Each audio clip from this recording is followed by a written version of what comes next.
এটা আমার প্রাপ্য সুধা। এতগুলো বছর ধরে আমি তোমার উপর যে অন্যায়, যে অপমান, যে অত্যাচার করেছি তা আমি জানি না সুধা এটা সম্ভব কিনা।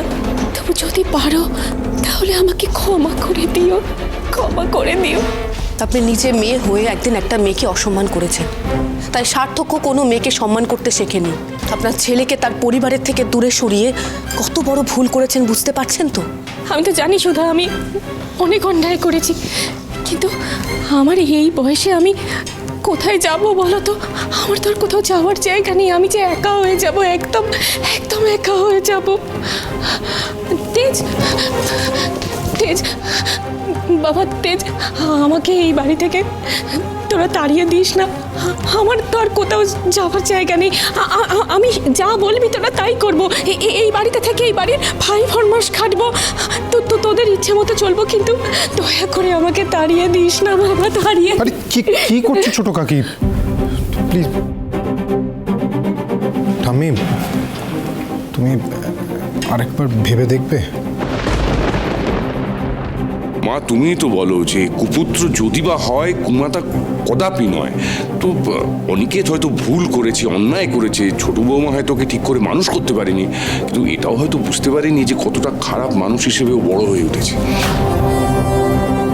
মা তার ছেলের চাল চলন হাবভাব দেখে বুঝতে পারছে না যে ছেলে কুপথে যাচ্ছে? একথা আমি বিশ্বাস করি না। ঠাম্মি, ছোটকার শরীরের অবস্থা ভালো নেই, অলরেডি নিজের ছেলে সার্থককে হারিয়ে ফেলেছে। এরকম একটা সময় নিজের মানুষের তো দরকার হয় পাশে থাকার। অন্তত ছোট কাকি যদি...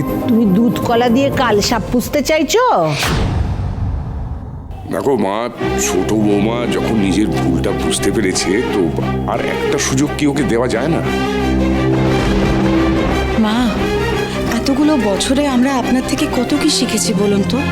আমাদের সঙ্গে থাকতে থাকতে আমি বলছি তো ছোট ভালো হয়ে যাবে। তাছাড়া সুধার উপর আমাদের পুরো বিশ্বাস আছে মা।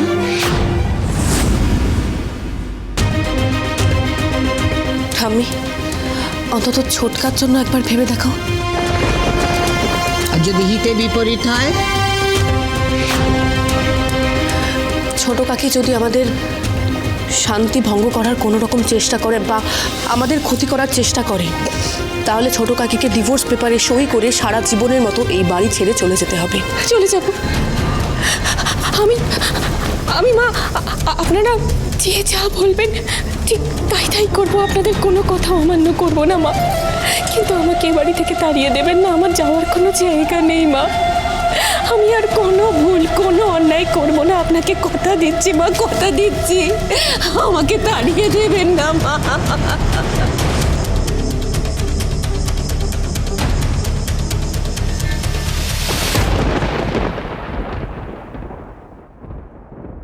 কি হয়েছে দোয়েল? সব ঠিক আছে তো? হ্যাঁ, ফোনটা দাও। তাহলে তুমি এখানে কি করছো? আমি এখানে তোমাকে খুঁজতে এসেছিলাম, ফোনটা দাও। আমাকে কেন? একজন অত্যাচারী বর যে তোমাকে এত আঘাত করেছে তার কথা হঠাৎ মনে পড়লো কেন? আমার ভুল হয়ে গেছে, ফোনটা দাও। বিশ্বাস করো, আমি যা করেছি সেটা করতে আমি বাধ্য হয়েছিলাম। থাক দোয়েল, আর কিছু বলতে হবে না তোমাকে। আমি বুঝে গেছি। আসলে কি বলো তো দোয়েল, গরিবের ভালোবাসার না কোনো দাম নেই, জানো তো। দেখো, এখন থেকে আমাকে রোজ থানায় চক্কর কাটতে হবে। না, ফোনটা দাও। আমি এখানে এসেছি তোমার উপর থেকে কেসটা তুলে নিতে।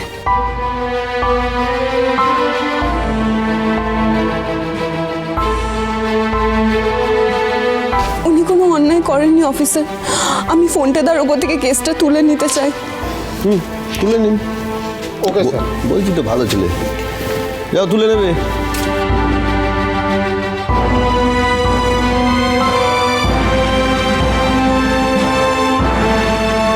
পারলে আমাকে ক্ষমা করে দিও, ফোনটা দাও। দোয়েল, আমি ক্ষমা করে দেবার কি বলো তো? তবে আমি তোমাকে একটা কথা দিতে পারি। কি কথা?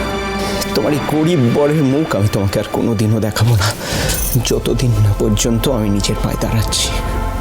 মানুষ আমাকে নিজে থেকে ভালো বলছে, সম্মান করছে, ততদিন অবধি। ফোনটা দাও।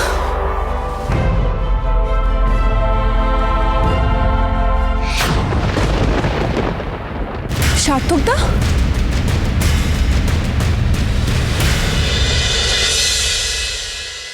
সামনেই কিন্তু তেজ বেকারির 75 বছর পূর্ণ হবে।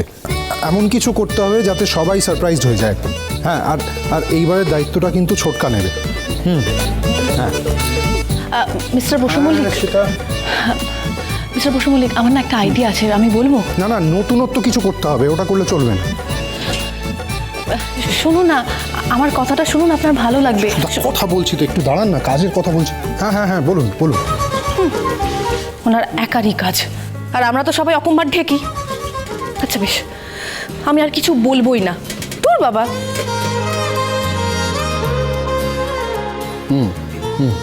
দাদা ভাই, ফোনটা রাখ না।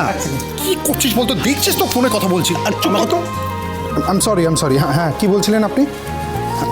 আমাদের স্পেশাল গেস্ট চলে এসেছে। মা, বড় বৌদি ওদের দেখছি না। সবাই মন্দিরে গেছে ছোটকা।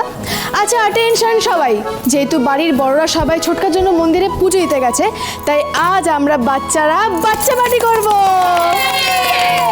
আর সেই পার্টিতে ছোটকা থাকবে না, তা কি হয়? হ্যাঁ একদমই তাই, একদমই তাই। কিন্তু বৌদি, ওনার আবার কি হলো? দাদা ভাই শোন, এদিকে শোন না, কি খেলা যায় বলতো? আমার মনে হয় আমরা আন্তাক্ষরী খেললে কেমন হয়? আমি পারবো না, আমি পারবো না, আমার গলা খারাপ, আমি গান টান গাইতে পারবো না। আচ্ছা ঠিক আছে, আপনাকে গাইতে হবে না, আমি গাইবো, আপনি শুনবেন। মিস্টার বসু মল্লিক, আমি কি তোর যদি বৌদিকে গান শোনানোর হয় তাহলে তুই একান্তে বৌদিকে গান শোনাবি। হ্যাঁ, তুই প্লিজ গান করিস, নইলে আমরা কেউ টিকতে পারবো না। এই। বুঝেছিস? এই ডলি, চল তো, চল যাবো, শুনবো না কিছু। শোনে গিয়ে শোন। বলছি, দাদা ভাই আর বৌদির মধ্যে ব্যাপারটা কি হয়েছে বলতো? কিছু একটা হয়েছে বলে মনে হচ্ছে আমার। হ্যাঁ, আচ্ছা দুজনের মধ্যে কিছু না কিছু একটা লেগেই থাকে, কিন্তু এখন কি করা যায় বলতো? ওদের রাগ কি করে ভাঙাতে হয় আমার জানা আছে, দাঁড়াও। আচ্ছা ঠিক আছে জামাইবাবু, তোমাকে গান গাইতে হবে না, দম সারাত খেললে কেমন হয়? কাউকে গান গাইতে হবে না, শুধু অভিনয় করে দেখালেই হবে। কি তোমরা রাজি তো? ভীষণই ভালো আইডিয়া, আর এই ব্যাপারে তো ওদের পারফরমেন্স দারুণ। তা তো হবেই। এই দাদা ভাই আর বৌদির মধ্যে চোখে চোখে যতক্ষণই কথা হয় না, তাতে একটা উপন্যাস লেখা তো হয়ে যাবে। কি বলিস দাদা ভাই? আর আমি বৌদিদির কি? হ্যাঁ, এই, তুই হঠাৎ দল পাল্টালি কেন? দেখো, আমি না রোজ রোজ হারতে পারবো না। বৌদিদি যথেষ্ট ভালো খেলে আর খুব স্মার্ট। এই বাড়ির ছেলেরা কিন্তু বৌদিদিকে হারাতে পারবে না। কি সুধা, ভালোই তো দেখছি আমার ভাই বোনদের নিজের দলে টেনে নিয়েছেন। কেন? আপনি নাকি একাই 100, আপনার কাউকে প্রয়োজন পড়ে না, তাহলে আপনি একা একা খেলে জিতে দেখান। দাদা ভাই আমাদের চ্যালেঞ্জ করছে, আমাদের কিন্তু জিততেই হবে। কি বলিস? হয়ে যাক তাহলে। আচ্ছা বেশ, হয়ে যাক। কি কিছু বলছেন? হয়ে যাক। না, আমি বলবো এখন আজকে বয়েজ ভার্সেস গার্লস হবে। Yes! কি, হয়ে যাবে তো? হ্যাঁ, চল তো দাদা ভাই, ওদিকে চল। এই, মেয়েরা ওদিকে যাও। চলো চলো। ছেলে একটা সেকেন্ড, সুধা একবার তাকিয়ে দেখো, আমার ভাইয়ের টিমে কত কম লোক। আমি আমার ভাইয়ের টিমে জয়েন করি। দিদি তুমি এই ডলি, কি আমার ডলি? আমি যাব না, আমি যাব না। এই একদম কথা বলবি না, তাহলে কিন্তু আমি সবাইকে চিল্লে চিল্লে বলে দেবো যে তুই রাত্রিবেলায় উঠে chocolate.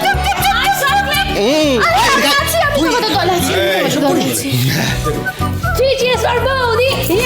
Hurray, three cheers for hurray, cheers hurray. দাদা ভাই, দাদা ভাই, দাদা ভাই, দাদা ভাই, দাদা ভাই, দাদা ভাই, দাদা ভাই, দাদা ভাই। আমাদেরকে কোণঠাসা করে এখন আনন্দ করা হচ্ছে, গেম খেলা হচ্ছে। আমাকে তো কেউ একবার ডাকলো না। খেলাচ্ছি তোমাদের গেম। ম্যাডাম, আপনার জন্য আমার ভীষণ মন খারাপ লাগছে। আপনার মতো বড়লোক সুন্দরী মেয়েদের সাথে এমন হয় আমার জানা ছিল না। আমাদের দেশে লতা, ও আপনার মতো লগ্নভ্রষ্ট হয়েছিল, মেয়েটাকে আর কেউ বিয়ে করলো না। ওই, তুমি জ্ঞান দিতে কে বলেছে গো? নিজের চরকার তেল দাও না, চুপচাপ গাড়ি চালাও। গ্রামের কথা কে শুনতে দিয়েছে? মানসিক আঘাতে ম্যাডাম যেন কেমন একটা হয়ে গেছেন।